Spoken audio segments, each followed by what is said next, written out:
नमस्कार मंडळी, कसे आहात? तर चला बघा, आज आपण बघणार आहोत मस्त टेस्टी असा पुलाव. तर दिसायला इतके सुंदर दिसतोय ना, चवसुद्धा तितकीच अप्रतिम आहे याची.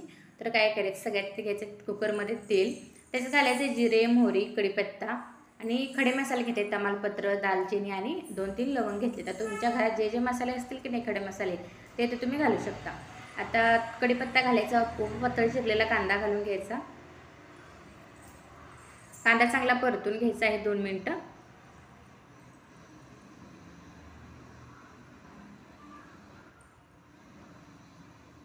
कांदा चांगला परतला की याच्यामध्ये आलं, लसूण, खोबरं आणि 2 ते 3 हिरव्या मिरच्या घेतल्या होत्या मी.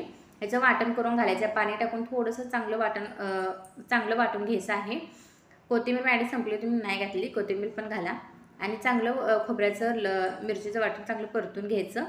आणि तर वाटण चांगलं परतले घालायचं आहे थोडेसे मसाले. तर हळद घेतले, थोडीशी मिरची पावडर आणि गरम मसाला आणि थोडी मिरपूड घेतलेली आहे.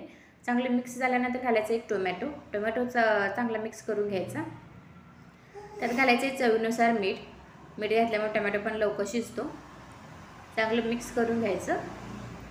टोमॅटो चांगला मॅश झाला की घालायचे भाज्या. आता इथे मी घेतलेलं आहे गाजर घेतलं आहे, थोडीशी बीन्स घेतले, बीट घेतलं आहे आणि फ्लावर बटाटा घेतला आहे. तर हे सगळं मिक्स करून घ्यायचं आहे. तुमच्याकडे घरात जे जे भाज्या असतील त्या तुम्ही घालू शकता, असं काही नाही, सगळ्या भाज्या हव्याच. सगळं मिक्स करून झाल्यानंतर घालायचं 1 वाटी तांदूळ स्वच्छ धुवून घेतले, तो घालून घ्यायचा. तांदूळ चांगला मसाल्यामध्ये मिक्स करून घ्यायचा.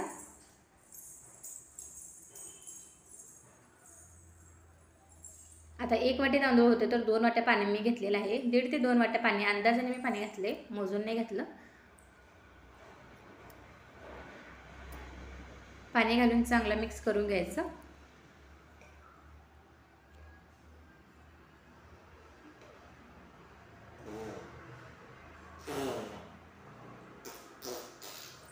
आणि झाकण लावून याच्यात 3 शिट्ट्या करून घ्यायच्या.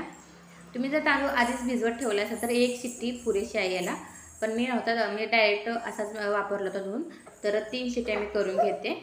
तर बघा 3 शिट्ट्या करून झालेल्या आहेत. मस्त रेडी आहे आपला पुलाव. खूप टेस्टी लागतो. नक्की अशा प्रकारे करून बघा. तर सगळं मिक्स करून घ्यायचं आहे आपल्याला.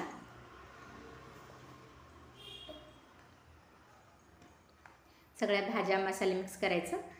आता थोडेसे मी वरून काजू घातलेले आहेत. तर रेडी आहे मस्त आपला पुलाव. कशी वाटली रेसिपी आणि आवडलं तर लाईक, शेअर आणि चॅनलला सबस्क्राईब करायला तेवढं विसरू नका.